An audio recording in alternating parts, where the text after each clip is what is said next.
오늘 본문은 그냥 지나쳐도 되는 부분이긴 해요. 하지만 한 가지는 짚고 넘어가야 되기 때문에 이 말씀을 다시 한번 보고 가려고 합니다. 여기에 주목할 것은 오늘 30절에 보면 복음을 위하여 사는 사람 100배나 받고 이런 얘기를 하고 있죠. 100배나 받고. 보면 굉장히 기분이 좋아요. 그런데 그 다음에 박해를 겸하여 받고 갑자기 마음이 어두워지기 시작하죠. 이게 뭔가? 이것도 의문점이고요. 또 하나는 31절입니다.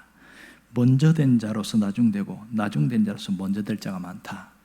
이걸 어떻게 써먹냐면 먼저 믿은 자는 신앙이 미지근해지고 늦게 믿은 사람은 열정적이 돼서 먼저 된다. 이렇게 써먹기도 합니다.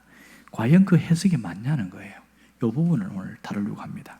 자, 먼저 100배나 받고 이 부분을 생각을 해봐야 됩니다. 이것은 뭐냐면 하나님의 보상의 확실성을 말합니다.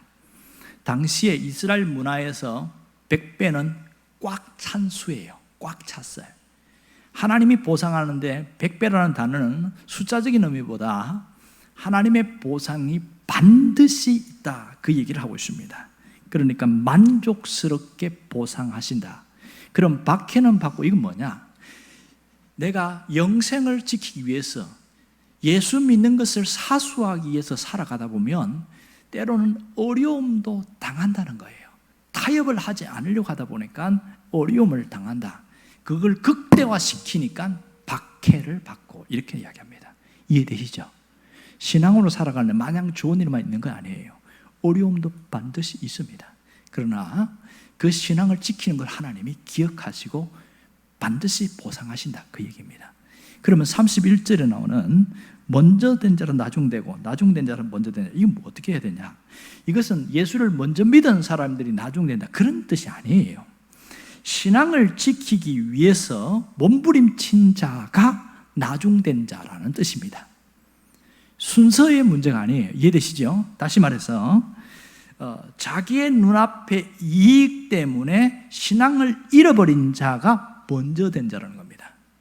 예수를 먼저 믿고 나중에 믿고 그 뜻 아니에요. 이것은 신앙을 지키기 위하여 끝까지 참는 자, 이 사람을 나중된 자다, 이렇게 표현합니다.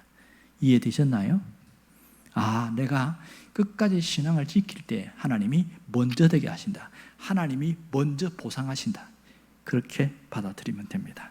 여러분, 신앙생활은 끊임없는 마라톤입니다. 보이지 않는 마라톤이에요. 그런데 여러분, 마라톤 하는 거 보면 아시지만 처음에는 열심히 뛰다가 중간에 지쳐요. 힘이 딸리기도 하고 목도 갈증도 나고 지치고. 그런데 우리가 지칠 수 않을 수 있는 비결이 뭘까요? 날마다 은혜를 받으면 돼요. 날마다 채우면 돼요. 하나도 지치지 않습니다. 오히려 펄펄 살아남습니다. 그러므로 우리가 오늘 여기서 주목할 것은 하나님은 빚지고는 못 사시는 분이다. 빚지고는 못 견디시는 분이다. 제가 이 설교를 하기 위해서 어떤 분의 설교를 들었는데 잘 모르는 분이에요.